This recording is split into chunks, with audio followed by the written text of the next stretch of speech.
This is an INGENIUM University podcast. Welcome to episode 1 of season 2 of the INGENIUM podcast. It's great to be back and we have a great season planned for you. I'm just back from the recent INGENIUM Junior Winter School at the University of Oviedo, where I had the opportunity to catch up with Juan Rayón González. We last spoke to Juan last season in episode 7, while at the 10 Days of INGENIUM event at the University of Crete, and back in that episode we heard about INGENIUM's Student Partnership Initiative, which Juan had a lead role in. A lot has happened since then, including Juan's appointment as the new Director of INGENIUM. So, very fittingly, where we began season 1 of the podcast with a conversation with the then Director of INGENIUM, Ana Isabel Alvarez, we now begin season 2 with a conversation with the new Director of INGENIUM. So, in this episode, Juan and I chat about his new role.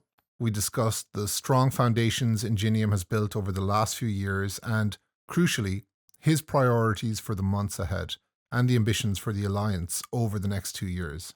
With that said, let's jump straight into the conversation. Juan, great to have you back. This is going to be the first episode of season 2, so great to have you back on the podcast. My pleasure. And congratulations on your new appointment as Director of the INGENIUM Alliance. So how does it feel to take on this role at such a pivotal stage for the Alliance? Well, first of all, thank you very much, Jeremiah. Pleasure to be here. Well, it does feel like a great honor and like a great responsibility. And, after, I think, 3 great years under the leadership of Ana, whom I also want to thank for everything she has done for INGENIUM. I think the initial stage of an alliance is always the most difficult one because you need to build a community. If you have the community, I think everything else you can do afterwards, right? And I think we have managed to build this community in INGENIUM. You can see it in the level of interest. Everything we do now, every call, every initiative, people respond. And I think this would have never been possible without her. So the first thing I think is to recognize that, because now for the ones coming afterwards, it makes things way easier, right? Because we have that critical mass that we can mobilize. So overall, to be honest, it's really exciting indeed, because I think that what we're seeing in INGENIUM is that if we are bold enough, if we are brave enough to take risks, to do things differently, to rethink the things that we have been doing in our universities for so long, we can achieve something that it's very transformative, to be honest, right? Not only for our universities, but I think also for European higher education as a whole, because with several things, with this legal entity that we're building, with the educational models that we're proposing, when you look around, everybody's doing exciting things in this alliance community, and we learn from each other. But we are also being bold enough to dream, and to think outside the box. So I am really happy to be a part of it and to be able to contribute, learn from others, and make this work with amazing colleagues like yourself. Like you said, the INGENIUM Alliance has been going for kind of 2 to 3 years now.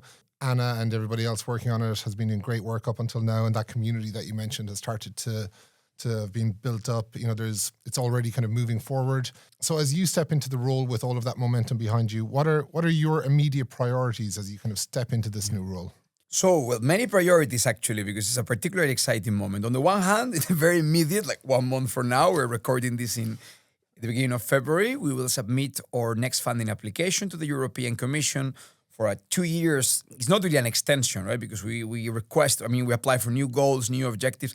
But indeed, it's a lot about scaling up and increasing the level of ambition of what we have done. So that's the immediate priority, to use this opportunity to increase ambition, to upscale, to mainstream, to also fix some of the things that maybe haven't worked so well.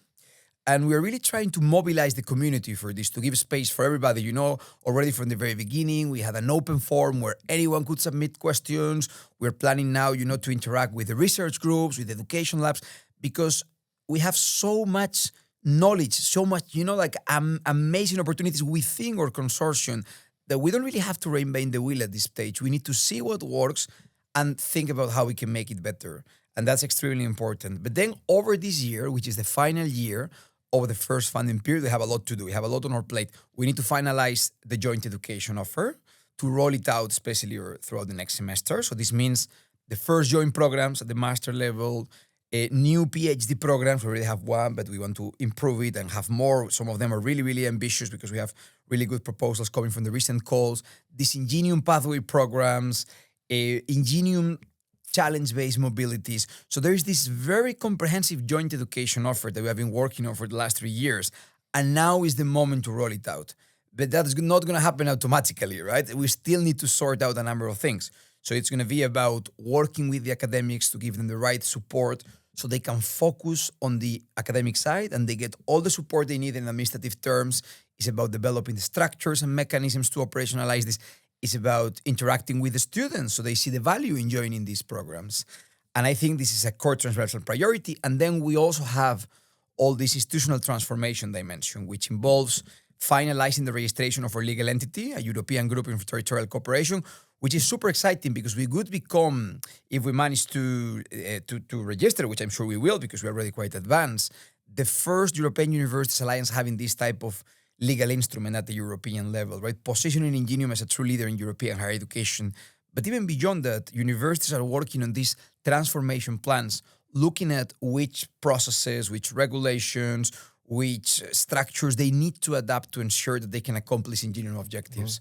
So quite a lot on our plate, but to be honest, really exciting because when you start an alliance, you start by building all those foundations, developing strategies, and now it's implementation time, right? Like there's still time, of course, to rethink, reflect, refine, but the priority should be to get it done without being afraid to take risks and potentially, not always succeed. We might try out some initiatives that don't work so well, and that's okay. That's what being a pioneer and innovator means, that you need to be ready to not always succeed and then learn the lessons and improve it along the way. Thinking about that kind of strategic vision and the next steps, some of the things you mentioned there, which of those kind of happen over these next 2 years and which of those are kind of being planned and developed that roll out beyond those 2 years? Yeah. Look, I think the planning that we have is that all of the most tangible things that will get to the student should indeed happen over the next 2 years. So we really want to focus on delivery, on quick delivery, because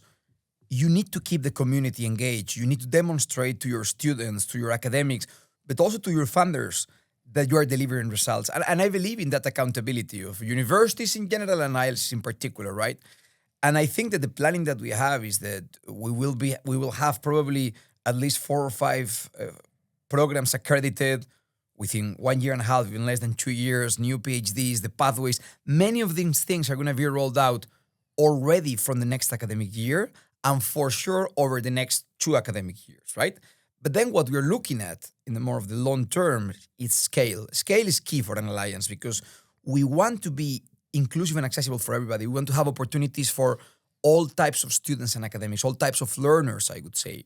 And this means developing, like a comprehensive strategy where it doesn't matter your profile, your background, you can always find an engineering opportunity. That takes a bit more time. And it links with the other part, which also requires, I think, a longer timeline, which is this kind of complete transformation to really turn from a loose alliance of universities that do a couple of things together to a real European university with 10 campuses, which doesn't necessarily mean that we lose, not necessarily, it doesn't mean at all that we lose our identities and institutions, but we have really built foundations in legal terms, in cultural terms, to operate when we want to as one university and avoid redundancies, reduce red tape, streamline processes. And then that is what will give us scale. When we have, for instance, integration of courses, when we build on each other's strengths and acquire efficiency gains, which will allow us to deliver more with less.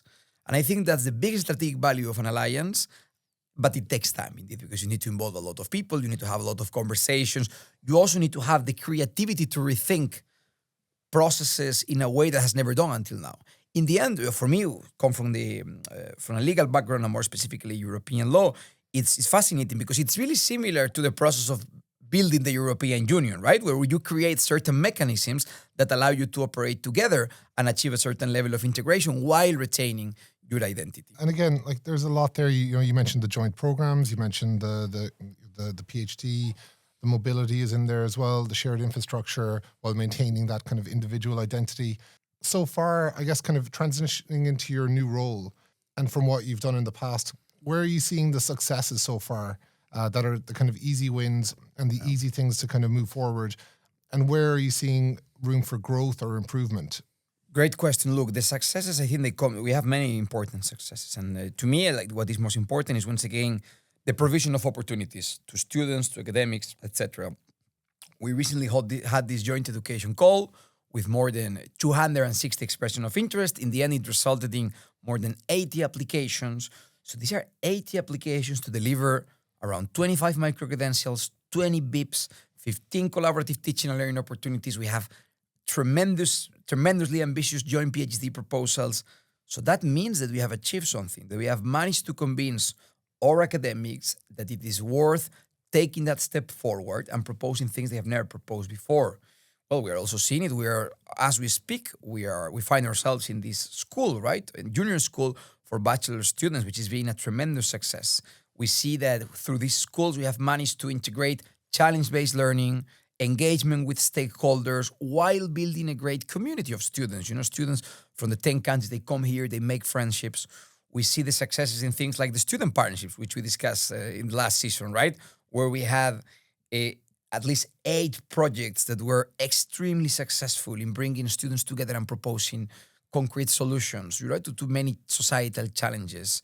We also see it with the implementation of our first joint PhD program led by UDA, where they were extremely innovative in developing this new model of joint program involving NTU and SHAMC. And this is really interesting because SHAMC is a university that cannot deliver PhD titles, but thanks to our creativity and ingenuity, we were able to overcome those barriers and produce a new model of education. So I think that overall, when we are creative and bold, we achieve results. And there, I think it's really important to recognize the role that our leaders have, right? Like university rectors, because we are very lucky as an alliance to have such level of commitment from the rectors. It's not easy, right? Because of course, the rectors have a lot on their plate, this is very new. But whenever we have to decide whether to go the extra mile and have this level of ambition, I think that we have received that mandate from the top management, and this is key. So where do we have to be even better? Well, we need to lose our fear to innovate and to take risks and to develop things and test them, start small and then scale it up and achieve whenever possible jointness or at least coordinated approaches.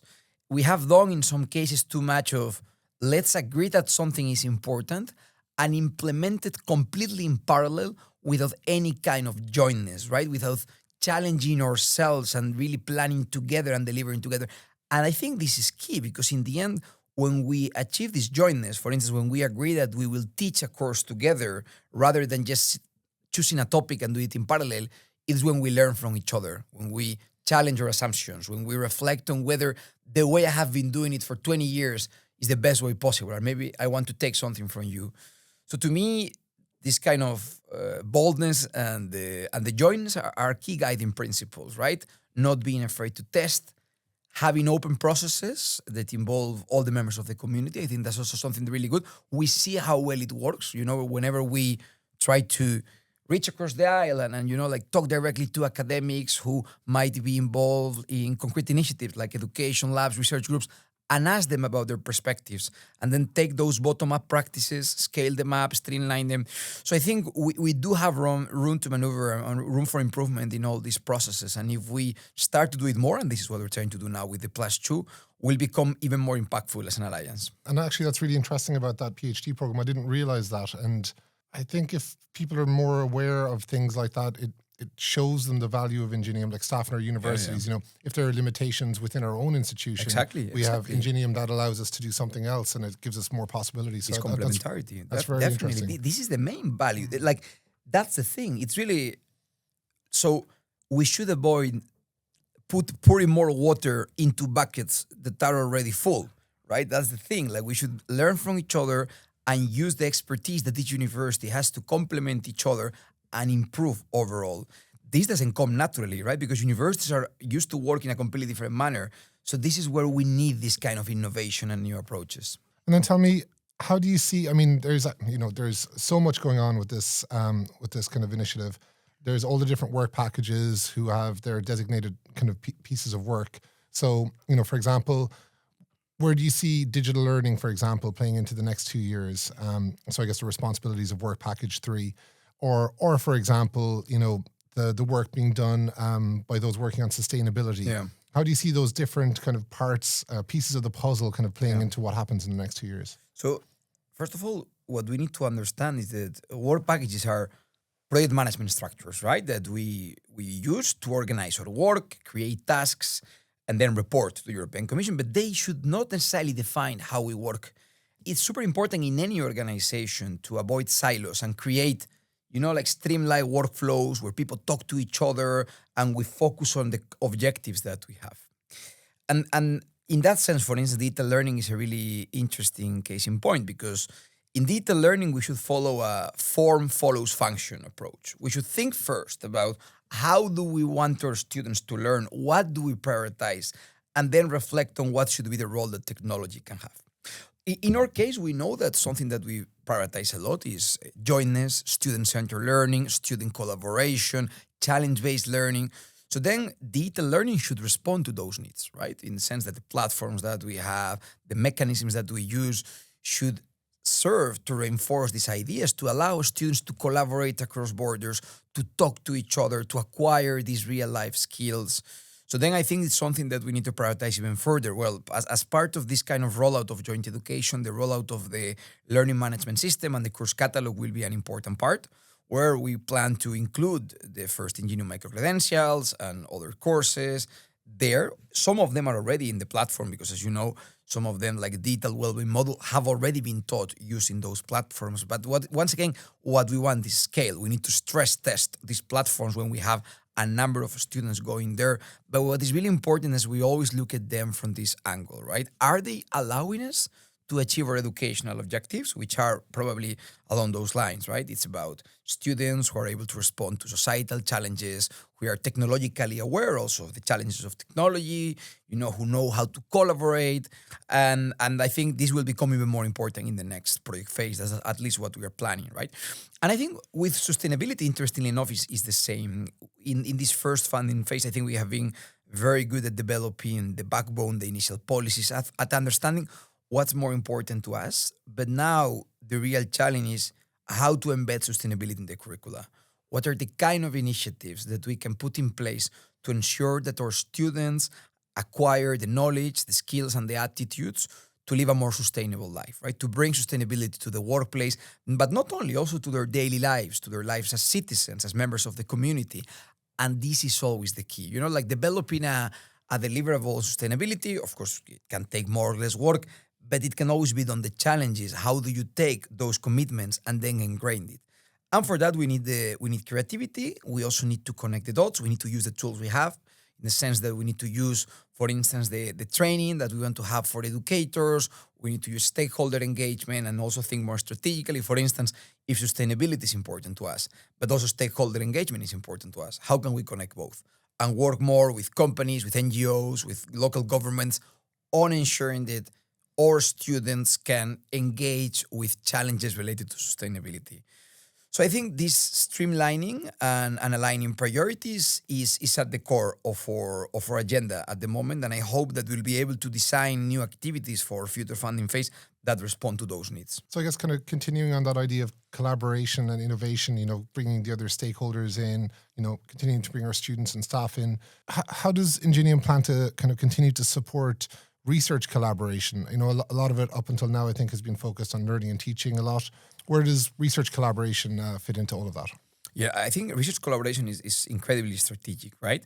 So in the initial work of INGENIUM, we had limitations because of the nature of the funding that we use, right? In the sense that the Erasmus funding, it's mostly for education, even though there we have also had our fair share of discussions because it's supposed to be a highly flexible funding.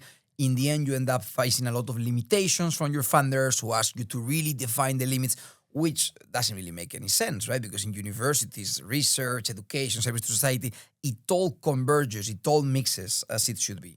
So I think in research collaboration, we have different elements. First, we have a core priority, which is this kind of link between research, innovation, and education. So ensuring that we are able to use our research output or research work to feed into education, to feed into innovation, and to create these collaborative cycles. there is something really interesting, which is that it's always easier to get academics to research together rather than teaching together. It's just like, I think it's more natural, right? Because research has always been tremendously international and education probably a bit less. So we need to build on that. We need to capitalize on that. We have research groups who are tremendously active, and we want to work more with them and potentially expand that number. So then we have a clear process to connect, like this kind of research work with the production of education. It has already started to work because when we look at the proposals for PhDs or the proposals for micro-credentials, many of them come from these research groups. Something that is really important, that is not so much about the pure research, it's about the conditions for research, is the sharing of research infrastructure. So already last year, we started to work on a comprehensive agreement for the sharing of research infrastructures and the protocols to use it. And the agreement is quite advanced. We had to also, let's say, pause it a bit because you cannot do everything at once, and we had to work on other things. But our plan, which was discussed the other day at the Work Package 6 dealing with research, is to have it ready and hopefully at least politically approved by June when the rectors meet again. And this is going to be tremendous. This is going to bring tremendous opportunities because it's going to mean that any researcher across any of the universities has a clear way to access the infrastructure across the 10 partners. At the same time, recently, most of the partners also applied for a call, for a Horizon call, with a call on robotics, right? So we see that there are certain strategic areas, for instance, robotics, but it can also be others like health and potentially many other areas where we can pull together research capacity and apply for competitive calls. So I really expect research to become even more important in our work. And then the expectation then from what the European Commission is trying to propose, it's more connection between this kind of research and innovation capacity building and the future call for European universities, right?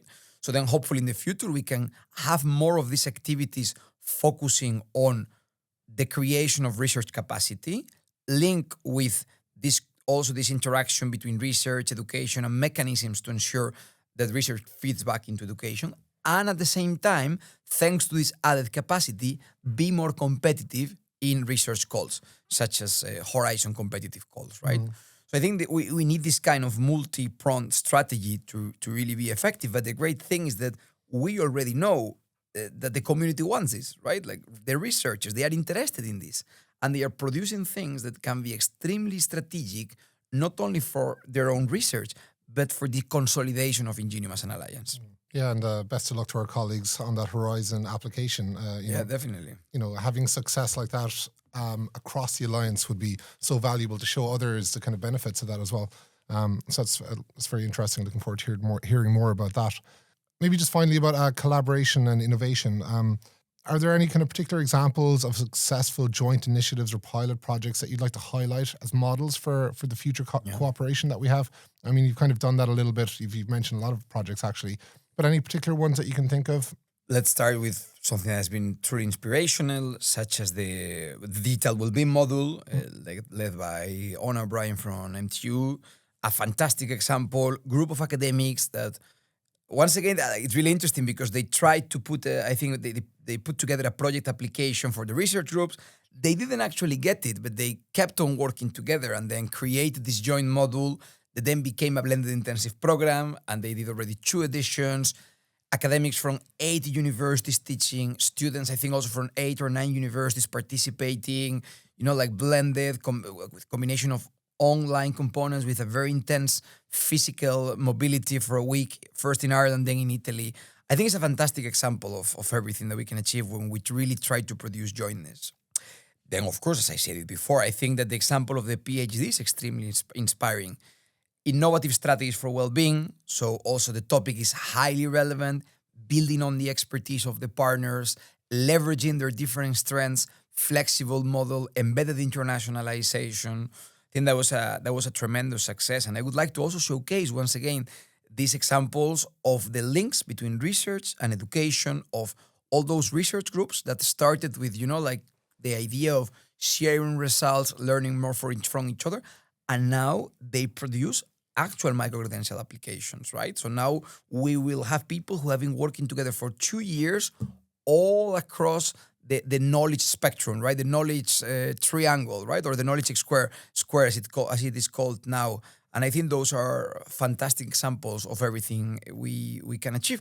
And then also, for instance, I think that the whole topic, which is really, really important to me, of institutional transformation, it's highly inspirational because the partners are collaborating a lot by learning from each other experiences, from their experiences in terms of how to transform their structures, what can be tweaked and changed and adapt to really embed INGENIUM in the institutions, which is the ultimate objective, right? For INGENIUM to become an integral part of our universities, just like the European Union is an integral part of any of our countries, and it has a key role in producing legislation that comes directly in providing opportunities for students. I think the process is rather similar to what we want to do in INGENIUM in terms of integration in our universities' lives. Thinking more broadly then about the kind of European context and the European alliances in general, recently actually in Ireland we had a digital learning conference where there was a panel discussion between representatives from the different European university alliances in Ireland. Yeah. So it was a panel, I think, of three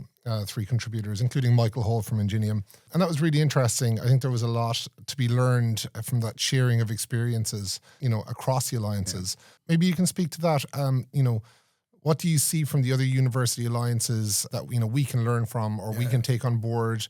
And then perhaps conversely, what do you think INGENIUM is doing perhaps that the other university alliances might like to pick up on? Well, there's so much we can learn, and I think this is a really important part of my job, particularly, but of everybody who's involved in INGENIUM, to look around, right? Because some alliances have been working since 2018 and even from before. Just one of the examples, and they have a fantastic Irish partner, is ECIU, right? The Consortium of Innovative Universities. They were based in a foundation that I think started to operate in the 90s, something like that. And they are the absolute leader in micro-credentials and flexible learning. And they have been a tremendous inspiration for us, for instance, to really learn about how they set up all those systems, also even the integration of the certification process in their legal entity. And the great thing is that they have produced things in a way in which is really easy to follow and to learn, by publishing blueprints and documents that any other alliance can take and learn from. And I think there's also a lot from the many alliances that have produced high-quality joint programs. Recently, I was reading, for instance, the report of the Joint Bachelor of UFE, which is another great alliance that I'm a very big fan of. This is an alliance made of young universities, mostly universities that were created like between 50 and 70 years ago. And it's a joint bachelor involving 7 partners as full partners, as degree awarding partners, right? I think on sustainability, on urban sustainability mostly. And it's highly innovative, different paths of entry, flexible, like kind of modular learning with embedded flexible learning pathways. So all these things, the great thing is that thanks to these channels that we have for sharing, we can take them and use them as inspiration. And I want to encourage everybody involved in INGENIUM who's listening to this to do that, because everything is highly accessible. That's the great thing also of the European project. We have this obligation to share what we do, but I would say that many alliances are going above and beyond and making an extra effort to share all. And I always enjoy a lot the conversation with colleagues from other alliances because there's so much we can learn from them. And we try to do the same in INGENIUM. We try to be very proactive, try to always share our lessons learned. For instance, with the legal entity, where we have been a bit of a pioneer, I'm always out and about, like promoting it, presenting it to whoever is interested.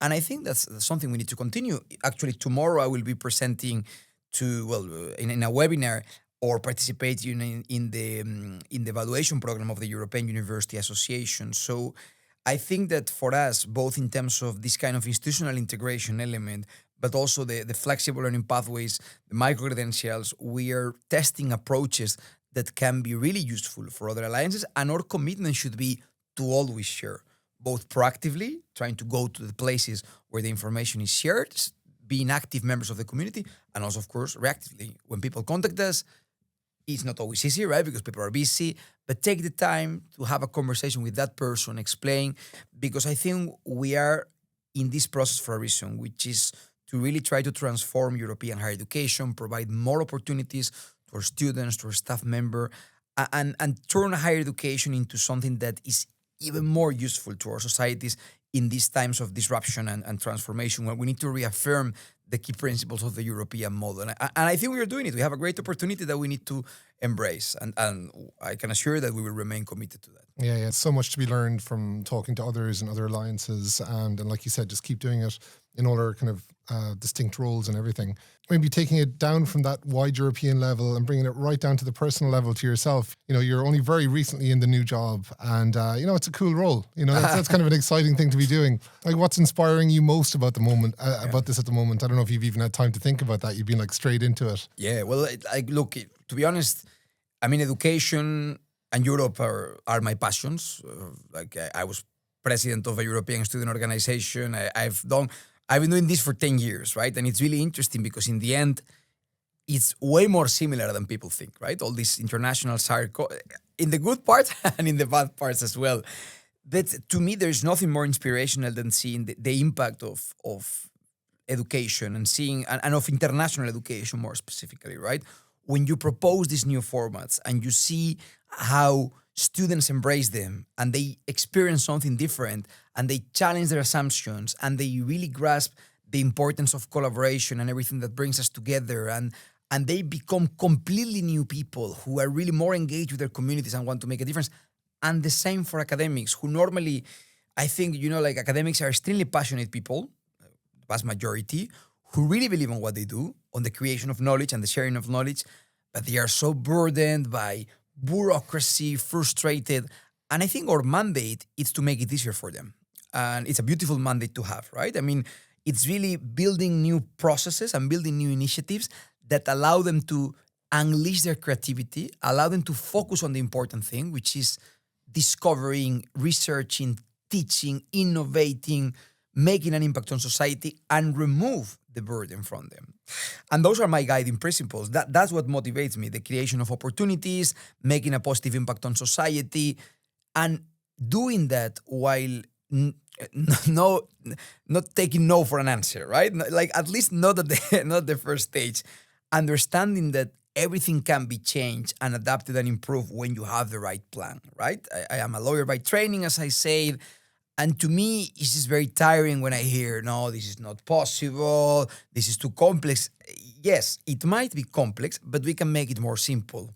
And we will not give up in the process. We will try something, and if it doesn't work, we will try something else. But if we believe in something, we will find a way to make it possible. And I think that also when you manage to convince people about this kind of transformative mission, and then you manage to change things, you can see the agency that they develop, the empowerment. This applies to students, to staff, to everybody, right? Because I think we're all so frustrated about the many terrible things that happen around us that sometimes we kind of lose this sense of agency, which is key in a vibrant democratic society, the understanding that you can change things, that you can participate in processes that lead to change. That motivates me a lot, really trying to communicate, to insert, to promote this agency among all kinds of people and to make them understand. And if they work together, if they build the right coalitions, if they identify their goals and build a strategy, they can achieve it. And of course, to try to do that for the good of the community, right? To have always a values-based approach to what we do. Understand that we are doing it for a reason, not autopilot mode, okay, we get this funding or that funding. Like, no. If we want to do something, it's because we believe in it. So that it all starts with this kind of philosophical foundations of why we are doing what we are doing. So yeah, I'm lucky, right? Because I have a lot of inner motivation. So it's not difficult for me. But of course, then you come to these places, you see the students, you meet the people from 10 countries talking 10 languages. And you really see that this is what it's all about, that we humans of course, it might not be easy at the beginning, but when we have the right space to collaborate and to get to know each other, that's when we thrive the most. And this is the history of humanity. So I think our commitment should be to try to help, to try to make our humble contribution to that as an alliance of 10 universities. And for me, it's just an honor to try to give my bit, right? My little contribution to that process. That kind of enthusiasm that you hinted at there, 10 different countries, everyone speaking different languages. And just as an example of that, yesterday at the Staff Academy, I was running a kind of a podcasting workshop. I was talking about podcasting as a tool for assessment. And, being a workshop, I wanted to get people, practicing this, so if they were going to roll it out to their students. And, I tasked everybody with, coming up with a little idea. And then we were going to do a live podcast in the room. And people were really put on the spot. And I thought, maybe 2 or 3 of them would kind of give it a go. But actually every single person in the room put on a microphone and contributed to it, in their second or third language, and just a willingness to engage with things is just amazing, Great. Look, my experience, I'm 31 only, right? I mean, of course, there are many people with way more experience, but I have seen my share. I'm very lucky. People are eager to be inspired. They're eager to be empowered. Not everybody, of course, but the vast majority of us. We just need the right triggers. But it's much like life is much better when you are inspired and motivated and someone helps you to thrive. And this is what we try to do, and it's worth spending time understanding those motivational factors, the kind of buttons that you need to press because of course in 10 universities in different countries, those might be really different, even though in the end they are quite more similar than we think, right? We all like to be listened to. We all like to see that our opinions are taken into account, right? We all like to feel useful. And then it's really about us who have the chance to kind of, coordinate or guide, dedicating the time and the resources to create those processes where people are not only given opportunities, they are not only receivers, but they are co-shapers, right? It takes a bit, but I think that's when you achieve real impact, when you really move to this kind of co-creation models and you give people a chance to be active contributors. It makes a tremendous difference. And I really hope we will manage to make this into a guiding principle of how we work in INGENIUM, because you describe it perfectly, right? Sometimes you don't know, are people going to participate? But probably because you manage to kind of communicate this trust, and this spirit of cooperation, then people were encouraged to do it, and they did it, and probably they enjoyed it quite a lot. Now they will go back home and they will feel empowered to continue spreading that message. Yeah, and it's difficult to sometimes get out of our comfort zones. Maybe for some of the students traveling here, it's a new experience, but the rewards are significant when you're willing to do that. Okay, look, I'm not going to take up too much more of your time. Maybe as a very last question then, what message would you like to share with faculty and staff and students, as you begin this new chapter, as we move into this new chapter as an alliance? Well, what final message would you like to pass along? Look, I think the message is really that we need you because you are INGENIUM, right? In the sense, INGENIUM is not an isolated initiative that some people do and, coordinate and some initiatives come your way. No. INGENIUM is a transformative process of these 10 universities with broad objectives that then can be defined based on the different interests of the members of the community. So as long as you believe in the power of collaboration, in this need for transformation, right? In this need for, let's say, an educational model that prioritizes working together to solve challenges, connecting academia with society, well, then there is space for you. And thankfully, we have a structure that is flexible enough to accommodate what you believe in. So then we need to shift the onus a bit in the sense that what the ideal world is one where we have all these members of the community also coming to us, working a bit on the coordination and telling us we should do more of this, more of that. Because then something we're trying to do is to design these kind of frameworks that are open enough so they can feed into these bottom-up ideas and then respond when we see that something really works, that people really click with it, then we can streamline it. And those are the best impact models, if you ask me, right? And just give it a chance also, right? Like we have all these opportunities, all these calls, and the best way to start this change process that I just mentioned is by participating. Apply, try something. It doesn't matter if you are not fully sure of what you need to do. No, just tell us that in your application. Share that perspective. Come to the different people and say, look, I believe in this. I believe in the ideas. I'm not so sure about every detail, but I'm going to give it a chance. And come with an open mind. Come with your perspectives because they're always valuable. I think that's also really important. It doesn't matter. You might think that other people know more than you. They might speak better English, but that is totally irrelevant. You always have something to share. Because in this context, we learn the most where everybody has a space to share. But it's important to share with that openness that allows you to rethink and reevaluate what you do, right? If you come to share, but you come completely closed, and then, no, I'm not willing to change my beliefs, change the way I work, change, if I'm a student, for instance, change my perception of what I want to do next, then it's not going to be so impactful, right? So I think that's my message, that there are tremendous opportunities. This is something, and I've been studying European higher education. Like, Also in my master's, right? My thesis was on that, and I don't think we have ever had such momentum for change. So we can do something different. We have the structures, but we need the people. We need the people to believe. We need to go the extra mile, because otherwise change never happens by itself. It's always it's quite materialistic. It happens because people decide that it should happen. And now we're at this moment in INGENIUM where if we are able to reach, like just a bit of a higher level of ambition, I think we can do really big things. And we have the conditions in place. We just need to do it. A big thank you to Juan for taking the time to speak to the INGENIUM podcast again. It's really exciting to have him leading the way into this crucial next stage for INGENIUM. His enthusiasm, as you've just heard, is definitely contagious, and he really underscores the urgency of turning plans into action and scaling these ideas across the Alliance. So I'm really looking forward to seeing the developments over the next phase. Lastly, thank you to Peter, Johanni, and all of our colleagues at the University of Oviedo for their warm welcome at the 10 Days of INGENIUM and their support with their facilities where this episode of the podcast was recorded. Again, that's just another great example of the strength of our alliance, that ability to, work across institutions and locations.